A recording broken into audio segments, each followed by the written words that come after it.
सुबह का वक्त था। घर में हल्की धूप फैली हुई थी और आंगन में माँ तुलसी को जल चढ़ा रही थी। पल्लवी बालकनी में बैठी किसी सोच में उलझी हुई थी। माँ के हाथ में पूजा की थाली थी, पर नजरें बेटी के चेहरे पर। पल्लवी, आज कुछ खास सोच रही हो? माँ ने मुस्कुराते हुए पूछा। पल्लवी थोड़ी देर चुप रही, फिर बोली, माँ, किसी रिश्ते को टिकाने के लिए धैर्य और प्रयास कितना जरूरी होता है। या फिर कुछ रिश्ते सिर्फ इसलिए नहीं चलते क्योंकि वो शुरू से ही टूटे हुए होते हैं। माँ ने गहरी सांस ली, पास बैठी और उसका हाथ थाम लिया। बिटिया, विवाह एक व्रत की तरह होता है। इसमें धैर्य, समर्पण और समझदारी तीनों का होना जरूरी है। दो लोग जब साथ आते हैं तो सिर्फ प्यार नहीं, बल्कि रोज खुद को एक दूसरे के लिए बेहतर बनाने का प्रयास करते हैं। ये प्रयास कभी खत्म नहीं होता। हर रिश्ते में मुश्किलें आती हैं, पर जब दोनों साथ बैठकर हल खोजें तो रिश्ता मजबूत होता है। पल्लवी ने माँ की आंखों में देखते हुए फिर पूछा, तो फिर समाज क्यों मानता है कि अगर कोई रिश्ता टूट गया तो जरूर उसमें कोई दोषी है, और ज्यादातर उंगलियां औरत पर ही क्यों उठती हैं? माँ की आंखों में एक गंभीर चमक आ गई।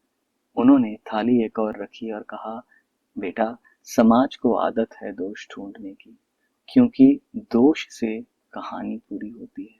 किसी की गलती से ही किसी और को सुकून मिलता है, और जब लड़की अपने फैसले खुद लेने लगे तो वो समाज की आंख में किरकिरी बन जाती है। उन्हें लगता है कि बोलने वाली लड़की जरूर कुछ गलत करेगी, लेकिन सच तो ये है कि हर रिश्ता दो लोगों की जिम्मेदारी है।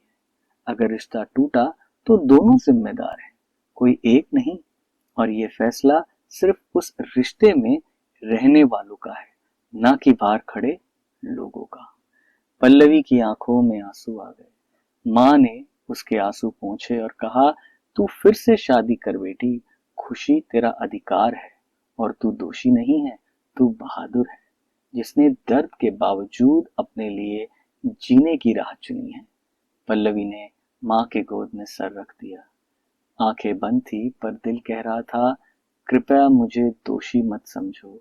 मेरी शादी टूटी है, लेकिन मैं फिर से जीना चाहती हूँ, खुश रहना चाहती हूँ, शादीशुदा होकर। माँ ने आखिरी बात कहते हुए कहा, कोई रिश्ता परफेक्ट नहीं होता, पर दो लोग अगर कोशिश करें तो वो परफेक्ट हो सकता है। पर कोशिश हमेशा दोनों तरफ से होनी चाहिए।